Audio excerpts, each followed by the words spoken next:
Hello, hello. Hello, everyone. Thanks for joining us today on Tuesday. So not Tuesday at 1. So not our normal day, not our normal time, but we were away. So we're happy to do this today and bring to you guys an awesome topic. So today we're going to talk about something that we launched actually almost 2 years ago. So we've launched it quite a while ago, but it's actually been around since 1876. Wow. Yep. 1876. And just now we are seeing so much about this in the spotlight, in the media, with high-end physicians, with prominent health leaders. So it only took 150 years to start trending? Sure. Pretty We're crazy. in the right place at the right time. Pretty crazy. But we knew how powerful and important this product was to bring to the masses. And we're just so excited to hear how it's getting bigger and bigger and bigger. So today, here we are talking about our beloved Methylene Blue. Okay, so most of you, or some of you, might know about Methylene Blue. Some of you may already be taking our Methylene Blue. And then maybe you've never even heard of it. And you're like, what on earth is this stuff? Well, we're going to give you all the details today. So, to start off, if you guys don't already subscribe to our channel, please do. It helps us. It helps you. We bring you guys lots of quality information. Every week we do a training like this. Subscribe, not just subscribe, but like everything. And give us comments, give us feedback. We use it. We appreciate it. It helps us grow. It helps us, improve also. And it helps us help you. And interact. Yes. Love interaction. So as we're talking to, if you have specific questions pertaining to the topic we're talking about, you can also type them in and we'll get to as many as we can. So to start off, I just want to say like the amount of feedback that I get about Methylene Blue, the emails that I receive on a daily basis are pretty amazing. And just the comments on our post about the benefits and how people feel. And I just wrote some down. You feel plugged in, a sense of focus. Methylene Blue has given me a noticeable bump in my cognition. I do not feel as brain foggy as I have. This person says, I did not feel it like I expected, but I believe in what it's doing to help my brain stay sharp. And sometimes that's my case. Sometimes when I take it, I don't necessarily immediately feel something, but I know what I'm doing. And I know how powerful it is and how also important it is for my health, my brain, the whole shebang. So let's start back. We have a lot to talk about. So Dr. Ryan is really going to go into detail, but we're also going to try to bring it back, I guess somewhat dumb it down so it's not so scientific. But if you are those sciencey nerds out there, like Dr. Ryan is, we're going to hit home on that charge as well. So back to the basics. We talk about mitochondria and how Methylene Blue really helps the mitochondria. But let's start with what is mitochondria? What does it do? And then we can lead into how Methylene Blue. Yeah, totally. We'll do that. Absolutely. I'm so distracted. What I'm looking at is my computer and your comments. So I love it. Already the board is blowing up. This is great. But to your point though, almost 2 years ago, we launched this. We did a similar type of Zoom and we said a lot of things. And I definitely remember saying things to the effect that like, look, people, if you go out and you Google the benefits of Methylene Blue, you're going to be blown away. Like and Google does it in a weird way where it make claims. We're not going to sit here and make claims, but there's some powerful, powerful stuff out there. But of course, knowing your source of information is important. That's what Lisa and always try to preach is be careful of the misinformation and disinformation cycle. And there's a lot of that going on in Methylene Blue, but since it's been around for so long and so widely studied, I just wanted to reiterate one thing from our 2 years ago that was, I said to people, I sat here and said, if you Google and you see the contraindications and you get scared because you're on a SSRI for mood depressive disorder or something to that effect that has drug interactions, I said that at this low dose, at this 20 milligram film low dose, I said it would be highly effective, but I would not be able to, I'm not going to sit here and advise you to do that or override your doctor's advice. How many people? Tons of people have emailed and said that it's been an amazing game changer for their mental health, for their brain fog, for their low energy, and for all these different things that we're going to talk about today. So that's actually really cool to be validated in a sense from that. And while you're saying that too, this can help. It has helped many decrease their medication use of their SSRIs or maybe even possibly eliminate the use of it. They amazing. Yeah, they have. And so really, really exciting stuff. Yeah. But you got to do a short history, right? Originally developed as a textile dye. They were using it to stain microbiology, like the little slides where you see bacteria, and they noticed that it was killing viruses and some bacteria. So then they developed it. It was a very powerful anti-malarial drug. to this day, it is still considered a magic bullet. It is still considered by the World Health Organization as an essential medicine. It is still used for things like methemoglobinemia, which is just where essentially the tissues become hypoxic because they're not carrying oxygen to their full capacity. So right. It's the first treatment. It's the first line of treatment. Yeah. Right? So they're still widely using it, and it's got incredible utility. But since then, it has been studied in so many different places. Our longevity pioneers, all of our anti-aging docs, everybody is starting to adopt this therapy. And it's been fun and exciting. And we were an early adopter even just 2 years ago. Now more companies are offering it, but still, you look around and see there's still such a world of explosive growth on methylene blue. Sure. And people are just having a blast with it. Yeah. But we do need to really understand it. We do need to be responsible with the use because there are some things you need to watch out for. So we'll cover some of those today. Okay. So what did you say we want to do? Back to it. Sorry, that's maybe. It's great. Mitochondria. We talk about how it helps our mitochondria. Let's just start with what is our mitochondria, just for those that maybe don't know or maybe need a little refresher. Yeah, mitochondria is what we learned back in the day is the powerhouse of the cell. It's where, remember now, energy is not created or transferred, created or destroyed. It's transferred. So in the mitochondria, that's our energy powerhouse. That's where the cell is getting the energy it needs to carry out its duties, its functions, and what we need in that mitochondria is for the electron transport chain. That's the complex set of reactions that occur. We need that to be operating at a very efficient level. It operates very efficiently at a young age, and over time it starts to break down. And methylene blue is very, very unique in its application for mitochondria health because it is a redox agent, which means it both does reduction and oxidation reaction. So it is electron donor and an electron sort of recycler or receiver. And I want to use this metaphor of sort of a train. I'd used it before and I kind of liked it. And it's a train going down the tracks. And remember, energy is not created nor destroyed. So the train is burning coal to generate forward motion and energy. So it also is burning and creating lots of toxic byproducts or waste. And that's in the form of the smoke and the soot that's coming out. And those are the byproducts in our cells that over time, our body gets less and less efficient at wiping out and cleaning up. Okay. So not only does methylene blue donate to the energy reaction, it's an input. It can donate an electron and actually feed the cycle and optimize the cycle. But it also acts as a potent antioxidant and cleans up our cellular waste after aerobic respiration. That's so key. So in a science way, it can make sense to everybody in the sense that, look, there is a trade-off. It's got to be like, I love the antioxidant component to it. 100%. I think that's just really, really cool. So. Right. And like that's said, cellular waste. Like we need to continue to clean it up. And if that is declining as we age, just natural, we got to support it. And remember, cellular waste can be oxidants. Those are your reactive oxygen species. Those are your free radicals. Those are the things that left unchecked when they accumulate beyond too high levels. And they are normal. They are absolutely normal, and they're created in everyday use, exercise, and our exposure to pollutants and some of the different things we do. But when you let them go unchecked and get too high, they can cause damage to our lipids, to our DNA, to our protein. Right. And that stuff can be irreversible. And that is sort of the cascade that will start to lead down the road to cancer, to some of these metabolic neurodegenerative diseases, which we'll talk about, Alzheimer's and Parkinson's today. We'll talk about these things. That's where the insult it happens. Yeah. That's where it can kind of begin. Yeah. So. And I mean, we all know somebody or most of us know somebody that is either suffering from some neurodegenerative disease. We do.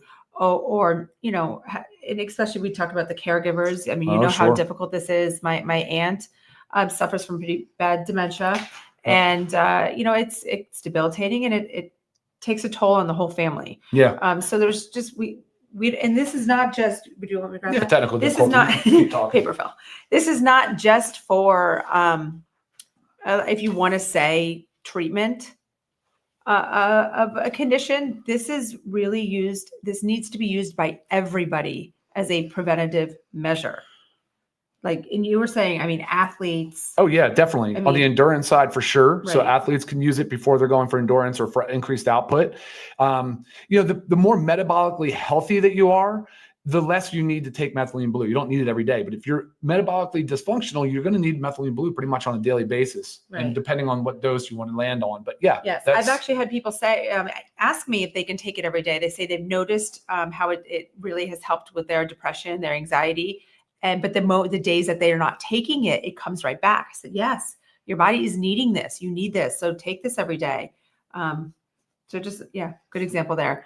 Okay. So because neurodegenerative disease this is a big one for it. Yeah. Let's just kind of talk about let's that. dive into that. Dementia, For sure. Alzheimer's, Parkinson's. So exactly. So remember what I said about the mitochondria in the powerhouse of the cell. So the brain is a high energy demand center, right? So it's highly concentrated with mitochondria. So you're talking about the brain is 2% of our body weight, consumes about 20% of our energy. It's a big one.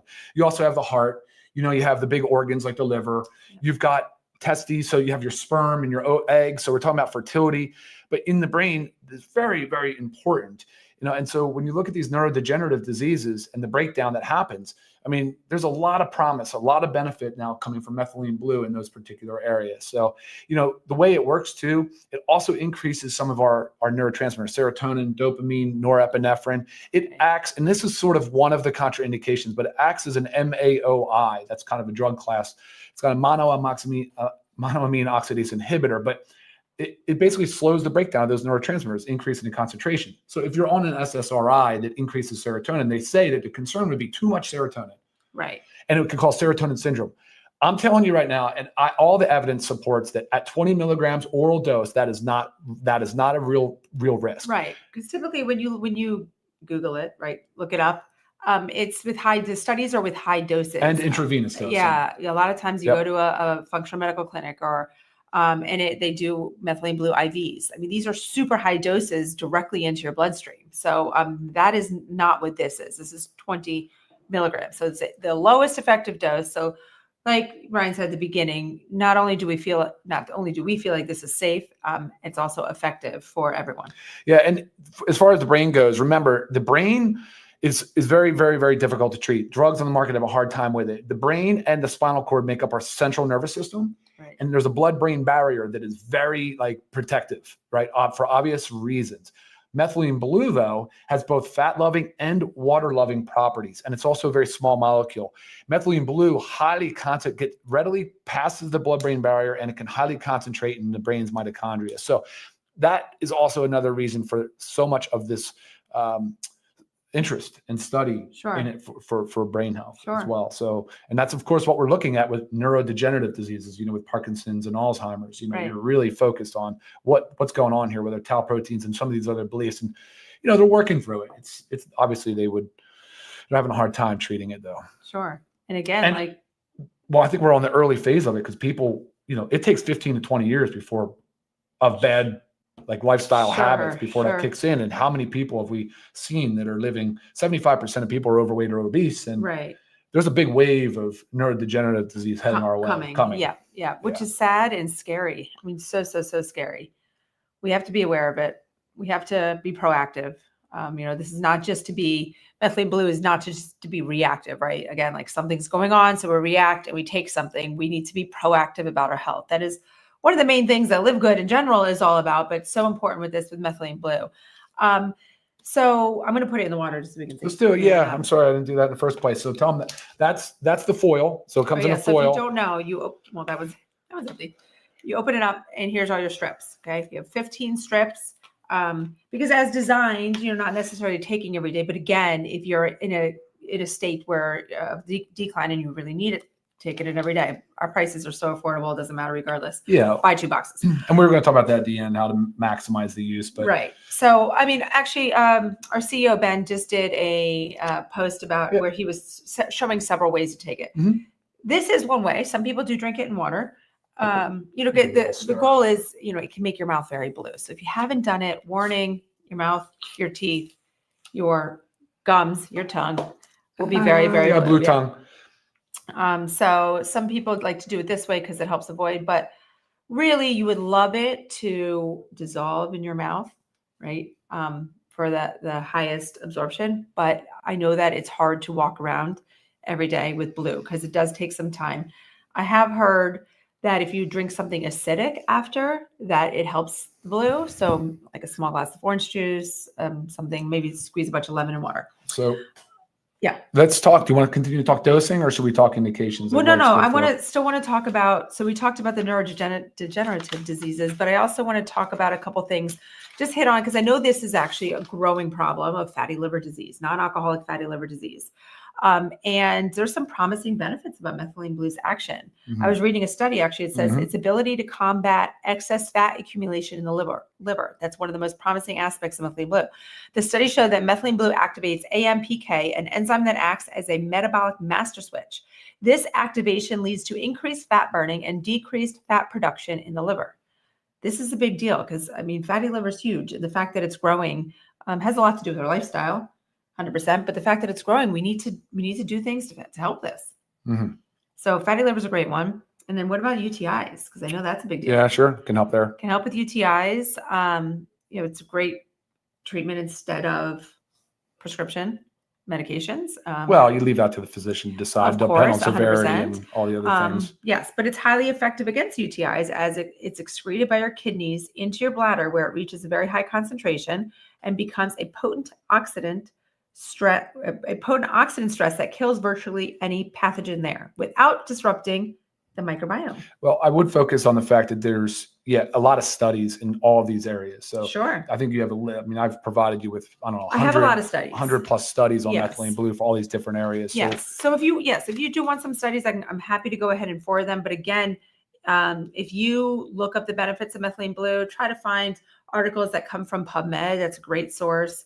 You'll see a ton of them. It's hard because you need to kind of weed through studies that are not accurate or reliable. So we like PubMed. Okay, so dosing. I'll jump right into that. So when you're looking at IV, the prevailing dosing is all based on IV for some reason. 1 to 2 milligrams per kilogram per day, sometimes up to 4 milligrams per kilogram. That's IV, and that can get very high. Assuming that that's 100% bioavailable, you look at oral dosing. I'm just going to say oral dosing, low end would be somewhere between 20 to 60 milligrams a day. Up to, they say 200 milligrams is probably about the threshold for consider getting into moderate to high dosages. Right. So where we are at 20 milligrams is not only on the low end, like the low end of the low dosing, but it's also highly efficacious. So a lot of the studies have shown even downwards of 10 milligrams. And some providers right now are recommending they start and they titrate up. They'll start at 5 milligrams, maybe go to 10, maybe up to 20. So there's a lot of different dosing protocols out there, but I want you to be rest assured that 20 milligrams is a very safe, low, and effective dose. Right. Okay. When should we take, and are there anything to enhance? Oh yeah, you know all the answers. You love that. Come on. In the morning on an empty stomach is usually best. Fasting protocol is great because you can increase autophagy. It can increase the cell turnover. It can really help clean up the cell waste a little bit. Of course, if you're an athlete, you can do it 30 minutes before your endurance or your hard push. And then you want to talk about the photobiomodulation, please do. I know getting sunlight. Getting sun or some type of red light therapy. If you get sauna use, it's great to time it where you take 30, 60 minutes prior to either going outside or getting in a sauna or something with red light therapy, which, red light therapy is becoming more and more mainstream. Mainstream as well. So I think a lot of you do have it, even if it's a small amount. Like I do, when I do a specific IV at my functional medical clinic, just, obviously for all this is all preventative. They actually give you methylene blue and they put the red light therapy. They put red lights on your wrists. So just, any little thing that can enhance it. Yep. It's great to take before a walk, nice. So I like to do it every other day. Some people do 3 days on, 3 days off. Some do a week on, a week off. Some can do a month on, a month off. Cycling is not a bad idea. And there was a question about it building up and becoming toxic. That is not the case. It is metabolized by the liver. It does get normally excreted. I think the half-life is somewhere around 24 hours total, but that is for the parent compound. But yeah, of course, you want to encourage the mitochondria to establish itself and increase efficiency. And that's the whole goal here, is to prompt the body to use it, but then to also sort of trigger some of these other normal natural processes to do on their own. I forget what I was going to say. Something to that effect. Okay, Ben did do that video though on the ways to take the blue. I like the film. I put it in the back of the tongue. My tongue's a little blue, but I'll switch it I'll swallow it with water. If you put it in 4 ounces of water, you can just take it like a quick shot and not blue. If you did it in this much water, you would probably use a straw and a straw will reduce the blue. And that was what Ben was demonstrating on the video as well. So Right. multiple ways to take this and so to reduce the blue. But if you like the blue and you're cool with the blue and you want the oral absorption or the sublingual buccal absorption, then you can get this thing to work a little faster. Sure. So I mean, I just personally based it on like what I have to do that day. If I don't really have to be around much, talking on camera or doing something, I will let it dissolve, fully in my mouth. So you got to do what works for you. All right. Couple concerns for people though. If you have a G6PD deficiency, which some people do, if you're not sure what that is, ask your physician. But typically, if you have it, correct? Yes and no. I mean, if you've been tested or not, I don't, but you should. I mean, but most people, anyway, that would be some concern. Pregnancy or breastfeeding is contraindicated. That's a no-no. Children is just, you're the parent, not us. That's up to you guys. You mentioned something about ADHD. Yeah, of course. Very, very powerful. It's being studied more and more for ADHD. Yes. And I think some parents are actually, based on what emails I'm getting, some are using it to augment their prescription medication, hopefully withdraw that. Right. What else? Oh, the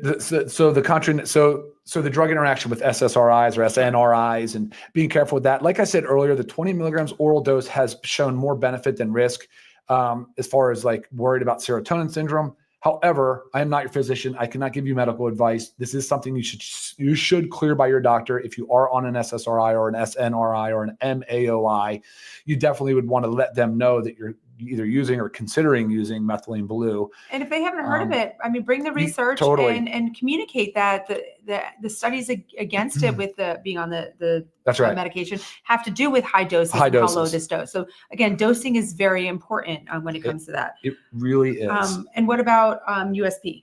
Want to talk a little bit about that? Thank you so much. Yeah. So one of the concerns with methylene blue is heavy metal contamination. And that's why you have to, if you're going to take methylene blue, it has to be United States Pharmacopoeia, USP. And that is what we have here. Yeah, you see it's more expensive. It's difficult to source. You'll see methylene blue, USP. You'll find it on the certificate of analysis. If it's not USP, it's probably industrial grade for laboratory staining and or textile staining and things of that nature. Highly contaminated with metals for sure. And as you know, when something becomes more popular, you see it more and more and more and more and more. So you need to be aware of this. You need to make sure it's USP. You need to make sure there's the certificates of analysis for heavy metal testing. You have to make sure of this. Another area of concern would be dosing. I've seen some liquid droppers. There's no way there's no way. Most people don't know how many they're getting. They don't know what one drop is equivalent to. How many milligrams. Right. And the calibrations can be difficult on those droppers. You really want to maybe kind of consider not using the oral droppers. Maybe focus on, the films are great because you know exactly what you're getting per film. I just want to jump in real quick and just say our price because like I said, there's 15 strips in here. If you're a member, it's $12.95. That's crazy, pretty insane. And if you're not a member, our retail price is $19.95. Still pretty crazy. So that's for 15 strips. And like we said, we like to alternate. So this would get you about a 30-day supply or a month supply. But if you need it every day, guys, it's 2. I mean, not a big deal. The studies are, again, it's so promising that if you're spending the $30, $40 a month to be able to take it every day, just try it for yourself. You will see. I do see some things about staining. It's funny. I did have a friend that when she took it was a college friend. She sent me a picture and she had just started with Invisalign. She wasn't wearing her Invisalign, but when you do Invisalign, sometimes they put those little things, the sticky things on your teeth to help the adjustments. And those things were like bright blue. But throughout the day, it went away. It didn't stain it, but it just took a little longer in those areas to go away. But it's always a great thing if you have, veneers or anything like that, just talk to your dentist. Yeah, exactly. So I just wanted to, I know we'll wrap it up here shortly, but I want to run down a few things. We talked about the mental mood capacity, its ability to increase or raise the mental, some of the neurotransmitters, right, that are typically involved in mood regulation. We talked about energy efficiency. We've talked about how it can help with brain fog and fatigue. I know we sort of mentioned detoxification, but it is an important part of our detoxification pathway because again, the liver being a high energy demand center, that it can support the mitochondria there and act as an antioxidant, very powerful there as well. And let me just make sure I covered everything. I'm pretty sure I did. We talked about antimicrobial. Exercise performance. Yeah, my antimicrobial you said. Travel and jet lag is another one. Excessive exposure to radiation, which again you would get under commercial aircraft. Well, but like if you saw in the media, there was a big thing about RFK. RFK was in the airplane when he was in an airplane. Yeah. So that kind of flew through social media. Yeah. And you are seeing an uptick in big time influencers promoting it and talking about it. So, and very reputable physicians as well. So we'll see where it goes. But for right now, we're happy with the results so far. And we know so are you, because the emails and the testimonials have been outstanding. Yes. And just looking at the comments today, I appreciate all the feedback, guys. Is there anything that it should not be taken with? I know we say take it first thing in the morning. We don't have to, but taking it first thing in the morning is ideal. Can it be taken with other supplements? Yeah. I mean, that's the area that, no, it doesn't really bind or kill. It wouldn't have any competition for absorption, but I do like it on an empty stomach. Yeah. Okay. Yeah. Awesome. And personally, I either go from taking it every other day. And sometimes if I know I'm like, so example, just this weekend, we were away for 3 days with both our girls in a volleyball tournament. It was lack of sleep. It was a lot. So I decided to take it those 3 days in a row. So now I'll just take a few days off until I get back on my cycle. So, play around with what works for you when you need it. Again, if you have a condition that this really supports, taking it every day is very beneficial. And as a preventative measure, we take it on and off, some format that works for you. Yeah, absolutely. Cool. All right, well, that does it for us today. That came in that you saw? There's so many, but we covered. We I think we just covered them in different times. That's why I'm seeing so many like that. But okay, awesome. Yeah, and if you guys have any further questions, reach me at lisa@livegood.com. Other questions that maybe didn't pertain to this topic, I'm here for you. So go ahead and shoot me an email. All right, guys. And join us again. I know this is Tuesday, but join us every Monday at noon. We'll be here next week, regular time. And happy to bring something high quality and informative to you every week. Thank you for watching. Yes, take care. See you next time, guys. Bye-bye.